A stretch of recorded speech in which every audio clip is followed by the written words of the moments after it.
কালকে রাত্রেবেলায় মুসুর ডাল ভিজিয়ে রাখবো ভেবেছিলাম যে আজকে মুসুর ডালে বড়ার তরকারি করব, কিন্তু আলটিমেটলি ভেজানো হয়নি। আর মুসুর ডাল তো ছোলার ডালের মতো অতটা নয়, মানে শক্ত নয়, তো সকালবেলায় ভিজিয়ে রাখলে আরামসে হয়ে যায়। তো সকালবেলা ভিজিয়েও রেখেছিলাম, আর দেখুন সুন্দর বেটেও নিয়েছি এখন।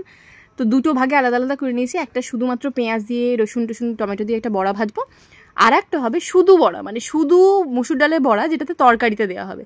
কারণ ওই পেঁয়াজ দেওয়া বড়া তরকারিতে দিলে না একদম টেস্ট থাকে না, কিরকম যেন একটা লাগে। প্রথমে ভেবেছিলাম মুসুর ডালের বড়ার ওই সর্ষে বাটা দিয়ে একদম টমেটো দিয়ে বেশি ঝাল ঝাল করে একটা রান্না করব। তারপরে মাথায় এলো যে বাড়িতে ওই ছাতু, ওই বাড়িতে ছাতু হয় না, দুর্গা ছাতু, সাদা সাদা ছাতু, সেটা মানসুরা মাসি কালকে দিয়ে গেছিলো। তো ওই ছাতুটা রান্না করতে হবে।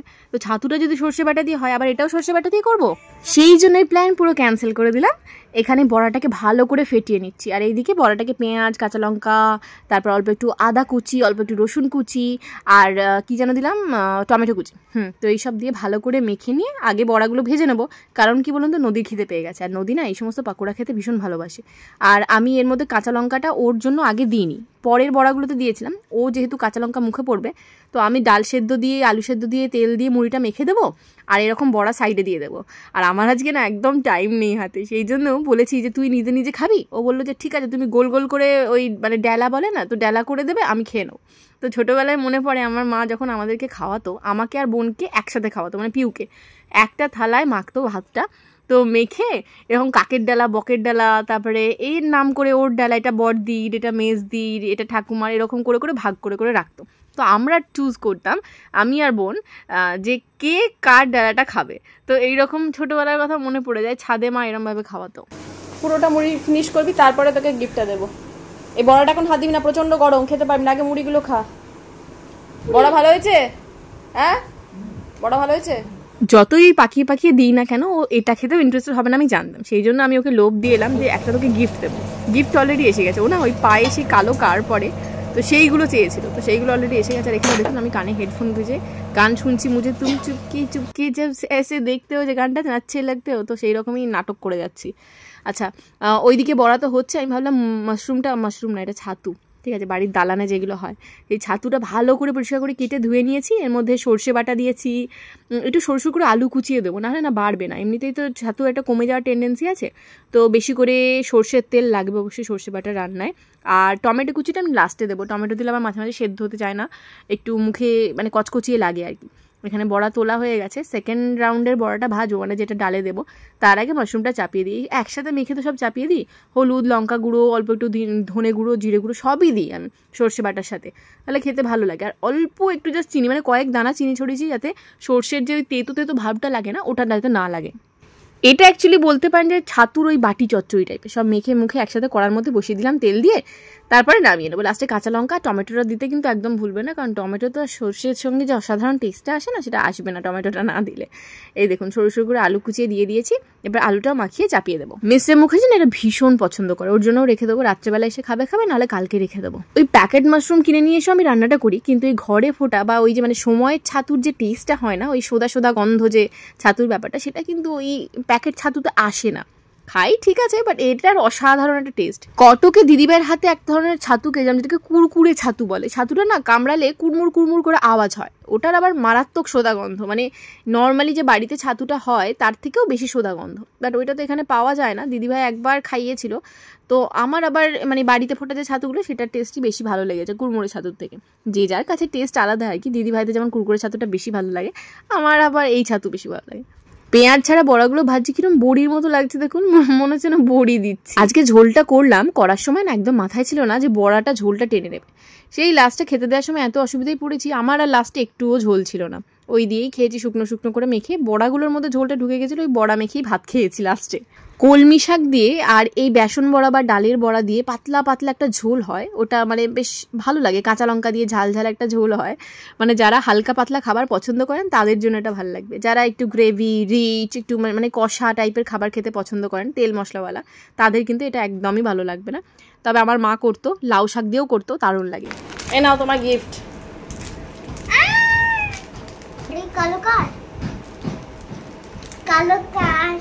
পরে নাও, মাথা জ্বালিয়ে দিচ্ছে একদম। হ্যাঁ, রেড কালারেরও আছে, ওটা হাতে পড়বি। এই দেখুন পাতলা বড়ার ঝোল এখানে একদম রেডি, বড়া ভাজাও গরম গরম হয়ে গেছে, আর মাশরুমের এই হলো বাটি চচ্চড়ি। এত অসাধারণ খেতে হয়েছিল না, কি বলবো। রান্না বান্না কমপ্লিট। এখন বাজে 11:15। একবার পূজার বাড়িতে যাচ্ছি, বলছি বিকালে যাবো, বলছে না এখনই আসতে। ঠিক আছে একবার যাই, গিয়ে দেখা টাকা করে আবার এসে খেতে টেতে দেবো। হ্যাঁ ভীষণ গরম, বাইরে প্রচণ্ড রোদ উঠেছে, মানে এক্সট্রিম হিট এক্সট্রিম হিট। আচ্ছা ঠিক আছে দোলনা চড়বো চলো।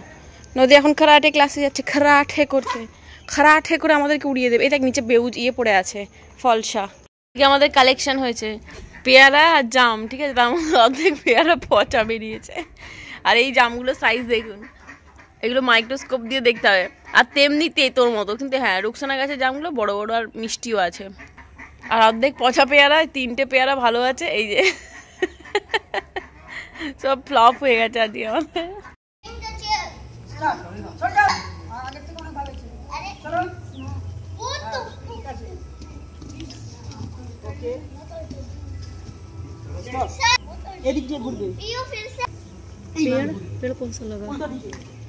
पता नहीं, मैं तो नहीं थी।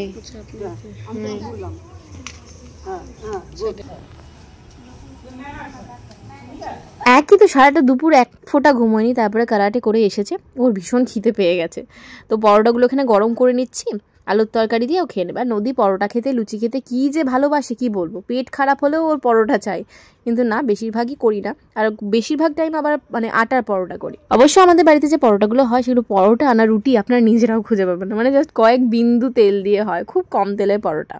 আজকে মিস্টার মুখার্জিও গুয়াহাটি থেকে ফিরবে, ওর ফিরতে ফিরতে 11টা সাড়ে 11টা বেজে যাবে। তো আমরা সবাই মিলে খেয়ে নিচ্ছি, ও এলে ওটা ঢাকাতে থাকবে, তারপরে এলে গরম করে দেবো। সত্যি কথা বলতে কি, রাত্রেবেলা রুটির থেকে পরোটাটা অনেক বেশি টেস্টি লাগে, কিন্তু রোজ রোজ পরোটা খাওয়া কিন্তু শরীরের জন্য ভালো না। নাইকা থেকে আমার সমস্ত পার্সেল চলে এসেছে, ঠিক আছে, তার মধ্যে আমি একটা ব্লান্ডার করে ফেলেছি। আমি অর্ডার দিয়েছিলাম হিট প্রোটেকশন স্প্রে, আমার কাছে চলে এসেছে এই হোল স্প্রে, হেয়ার স্প্রে যেটা হয় আর কি, মানে ওই খোপা টোপা করে হেয়ার স্টাইলিং করে হোল্ড করার জন্য যে স্প্রেটা, এটা অলরেডি আমার কাছে বি ব্লান্ডার এটা ছিল, বাট আমি না অর্ডার করার সময় দেখিনি, এটা ওয়াজ কফের। ঠিক আছে চলবে, আর কি করবো।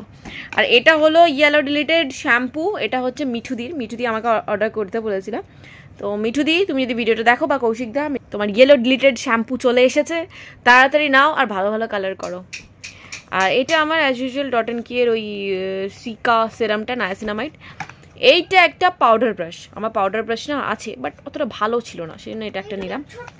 এটা একটা লিপস্টিক, অসাধারণ কালারটা, আমি কালারটা দেখি মানে এতটা ইউনিক, ওই জন্য নিলাম। কি এটা কি ভেরি মিস নাকি নাম, আলট্রা রিচ ম্যাট লিপস্টিক। আচ্ছা এটার কালার শেডটা বলে দিই, শেড নাম্বারটা হলো ফোকাস 324 পিঙ্ক ম্যাজেন্টা অ্যান্ড এটার ভেরি পিঙ্কের একটা লিপস্টিক। ওকে, আর এইটা হলো ফরএভার 52 এর একটা বানানা পাউডার। এই ব্রাশটা দিয়ে আমি এই ফরএভার 52 এর পাউডারটা লাগাবো। আমি একটা খুব ওই ফাউন্ডেশন পার্সন নই আর কি, যখনই কোথাও বাইরে বেরো একটু সাজুগুজু করার থাকে তখন একটু ওই ময়েশ্চারাইজার বা সানস্ক্রিন লাগিয়ে নিয়ে তার উপরে একটা পাউডার, মানে যে কোনো কম্প্যাক্ট পাউডার বা একটু লুজ পাউডার অ্যাপ্লাই করি। বেশিরভাগ আমি লুজ পাউডারই অ্যাপ্লাই করি, তো সেই জন্য এই বানানা পাউডারটা নিলাম। আরে যে সেই এইটা নিয়ে বসেছে, উফ সত্যি তোকে বলি হারিয়ে যায়। মিস্টার মুখার্জি এসে গেছে, বাড়ি ফিরে গেছে 11:30টার সময় গুয়াহাটি থেকে। আর আমি এখানে ক্রিমিনাল জাস্টিসের 4th সিজনটা রিলিজ হয়ে গেছে, সেটা দেখছি। ক্রিমিনাল জাস্টিস ওয়াকিং ডেড চলছে, এগুলো নতুন গুলো মাঝখানে দেখে দিচ্ছি, যখনই বোরিং হয়ে যাচ্ছে তখন আবার ওয়াকিং ডেডে সুইচ করছি। আর আমাকে নদী বলছে, মামা ওয়াকিং ডেড দেখছো না তুমি? আমি বলছি যে এই এখন এটা দেখে নি, পরে ওয়াকিং ডেড। বলছে ওয়াকিং ডেড কখন শেষ হবে? আমি যে শেষ হবে না, এটা চলেই যাবে। মিস্টার মুখার্জি আমাদের গিফট নিয়ে এসেছে গুয়াহাটি থেকে নয়, গুয়াহাটি এয়ারপোর্ট থেকে। গুয়াহাটি থেকে হলো অন্য জিনিস হতো। এইটা হচ্ছে নদীর জন্য একটা ব্রেসলেট, সুন্দর ক্রিস্টালের। আর আমি বলেছিলাম আমার জন্য ইয়াররিং নিতে, এই যে এই দুটো ছোট্ট ছোট্ট সুন্দর ইয়াররিং। আমি বড় ইয়াররিং যদিও পরি না, এই ছোটগুলোই পরি, তাও এইটা পরবো কিনা সন্দেহ আছে। এইটা পরবো কেন? ওইটাও ছোটই তো, যেটা ঝুলছে তো বলের মতন। কি বলছো? এটা কি সুন্দর ইউনিক স্টাইলের। ওকে, কাল এখন ঘুমোচ্ছি, 1টা বাজে চললো, ঠিক আছে, এখনো পর্যন্ত দেখে যাচ্ছি। যাক ভিডিও এডিট হয়ে গেছে, 1টা বাজে চললো। আর কালকে ভাবছি একটু বাজারে গিয়ে কিছু স্পেশাল জিনিস আনবো রবিবার। এমনিতে কালকে আমার একটু বেশি মানে একটু কাজ আছে, কোলাবোরেশনের কাজ আছে, যেখানের জন্য বাইরে যেতে হবে আমাকে। দেখবো যত তাড়াতাড়ি ওঠা যায়, যত তাড়াতাড়ি ফিনিশ করে মানে রান্নাটা ফিনিশ করা যায়। আজকে ব্লগটা এখানে শেষ করছি, কালকে নতুন ব্লগের সাথে দেখা হবে। ভালো থাকবেন, সুস্থ থাকবেন, সবাইকে ভালো রাখবেন। Good night.